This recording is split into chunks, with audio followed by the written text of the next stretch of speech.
Tariffs, allies, Greenland. This just crossed a new line. On Saturday, President Donald Trump announced that 8 European nations could face tariffs, rising to 25% unless Greenland is sold to the United States. That's not a rumor, that's not an anonymous leak, that's a direct statement from the sitting president, posted publicly. Fact: Trump wrote that goods from Denmark, Norway, Sweden, France, Germany, the United Kingdom, the Netherlands, and Finland would face tariffs starting at 10% on February 1st, escalating to 25% by June 1st. Fact: he tied those penalties explicitly to what he called the complete and total purchase of Greenland. Here's the paradox. These are not adversaries. These are NATO allies, countries bound by treaties that say an attack on one is an attack on all. And yet Trump is threatening economic punishment against them unless a sovereign territory is sold. That matters to you because tariffs don't stay on paper. They land in prices, in jobs, in supply chains that reach straight into everyday life. Fact: Trump claimed these countries have journeyed to Greenland and called it a very dangerous situation for the safety, security, and survival of our planet. Fact: he suggested tariffs would remain until such time as a deal is reached. Inference: this frames trade penalties not as economic tools, but as leverage for territorial acquisition. But here's the part nobody is saying out loud yet. This isn't just about Greenland. It's about whether trade policy, military alliances, and executive power are being fused into something entirely new. And once that happens, the rules everyone thought were stable suddenly aren't. Because the next question isn't whether Europe will respond. It's how far this can go before something breaks. Here's how this actually takes shape. The core event is simple on the surface. Fact: Trump announced escalating tariffs, starting at 10% and rising to 25%, aimed at 8 European NATO members. Fact: the tariffs would stack on top of existing U.S. duties, which already average about 15% on many EU goods and around 10% on UK imports, with some sectors already in the mid-teens to mid-20s. Fact: in metals and certain autos, effective tariffs are already near the levels Trump is now threatening to impose across the board. But this isn't happening in isolation.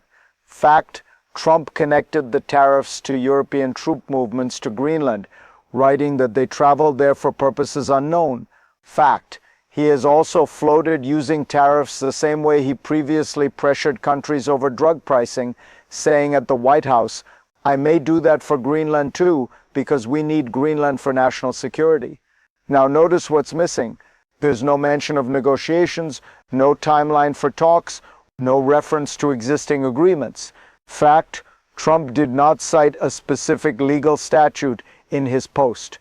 Inference: that absence matters because it suggests the pressure is meant to be open-ended. Here's the reframing question.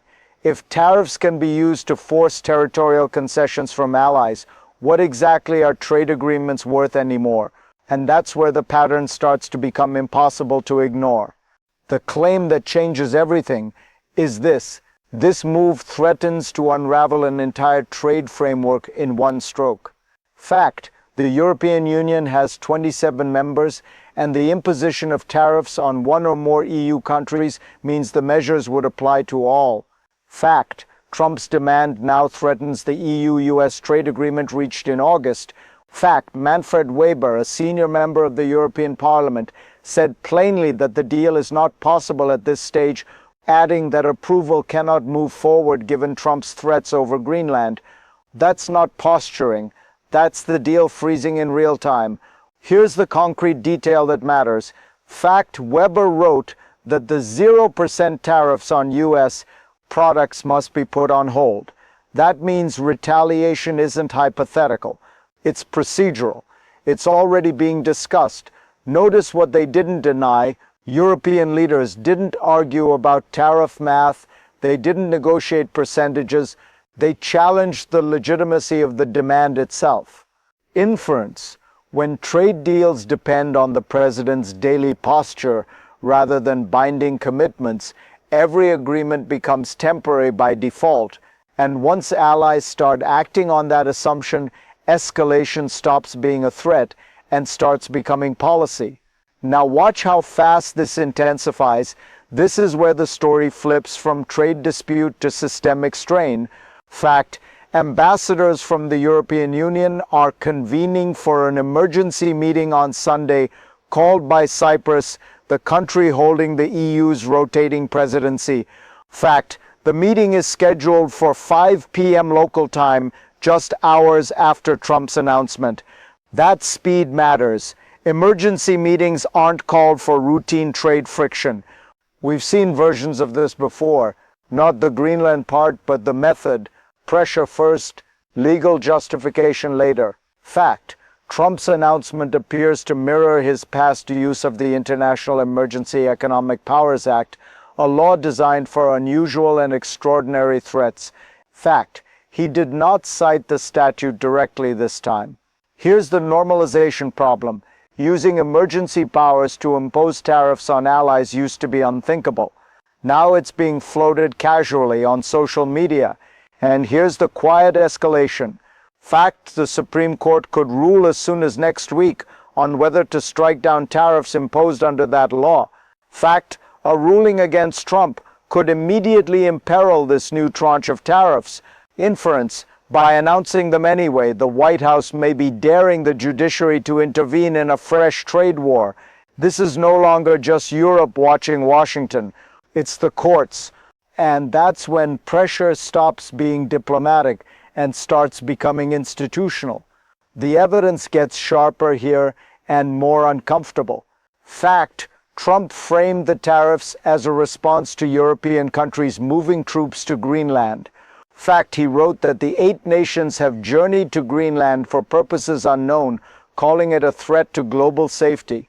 But then comes the contradiction. Fact, Danish Prime Minister Mette Frederiksen said the troop presence is strictly to enhance security in an Arctic region that is no longer a low-tension area, and that it was done in full transparency with U.S. allies. That gap matters. One side calls it mysterious and dangerous. The other describes routine NATO coordination. Here's the detail that reframes everything. Fact, Frederiksen said her comments came after a constructive meeting with U.S. Vice President J.D. Vance and Secretary of State Marco Rubio. In other words, senior U.S. officials had just discussed this cooperation. Notice what that implies. Inference, the tariff threat isn't reacting to new information. It's repackaging known actions as leverage. And once economic punishment is used to rewrite the meaning of allied behavior, every joint deployment becomes a bargaining chip that permanently changes how this issue should be seen. Now the pressure starts stacking fast. Fact, European leaders across multiple countries responded within hours, not days. Fact, European Commission President Ursula von der Leyen issued a rebuke framing the tariffs as more than trade, saying, "We choose partnership and cooperation. We choose our businesses. We choose our people."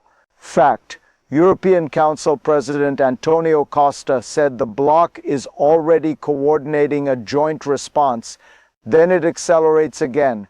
Fact, French President Emmanuel Macron warned that no intimidation nor threat will influence us, adding that stabilizing forces have awakened. Fact, Swedish Prime Minister Ulf Kristersson wrote, "We will not allow ourselves to be blackmailed."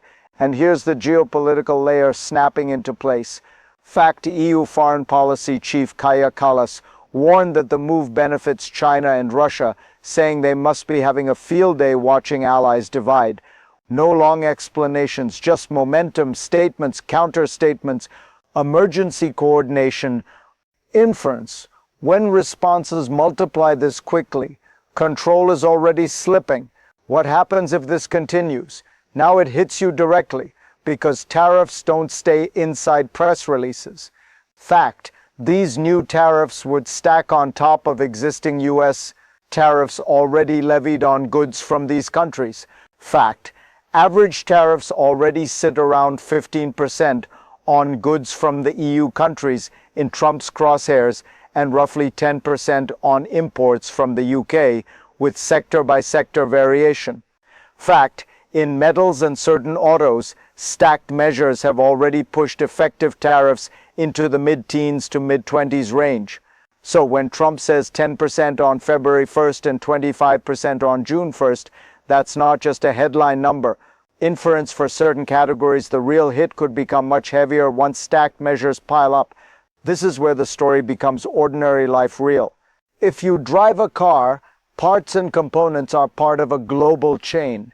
If you buy appliances, electronics, building materials, anything with metal inputs, tariffs ripple outward. Not instantly, but steadily and usually invisibly until you feel it. And notice the trap here. Tariffs are politically easy to announce because the cost doesn't show up as a line item from the government. It shows up in the marketplace. If this feels familiar, say so in the comments. Because the real question isn't whether tariffs work, it's what they're being used for now and what that does to the cost of living once the pressure cycle starts. This is where the mechanics matter more than the headlines. Fact, Trump did not anchor the tariff threat to a new treaty or a negotiated framework.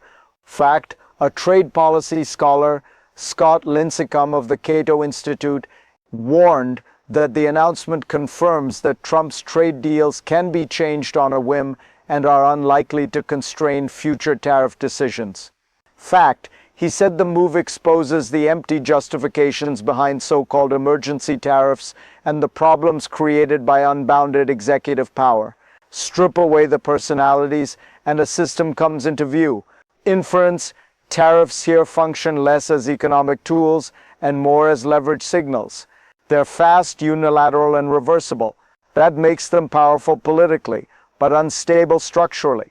Here's why that's unsettling. Systems like NATO and EU-US trade aren't built on constant pressure. They're built on predictability. Once unpredictability becomes the incentive, every actor starts planning defensively. This is smarter than outrage and darker than it looks. When leverage replaces rules, the strongest actor can move fastest, but everyone else starts preparing for impact. And once that mindset sets in, the next move is never announced. It's assumed. Now the story tilts forward, not backward. There are two paths forming, and both are already in motion. Fact, European leaders have said Greenland is not for sale. Fact, European Council President Antonio Costa confirmed the bloc is coordinating a joint response. Fact, lawmakers and officials across Europe have framed Trump's move as intimidation and rejected it outright.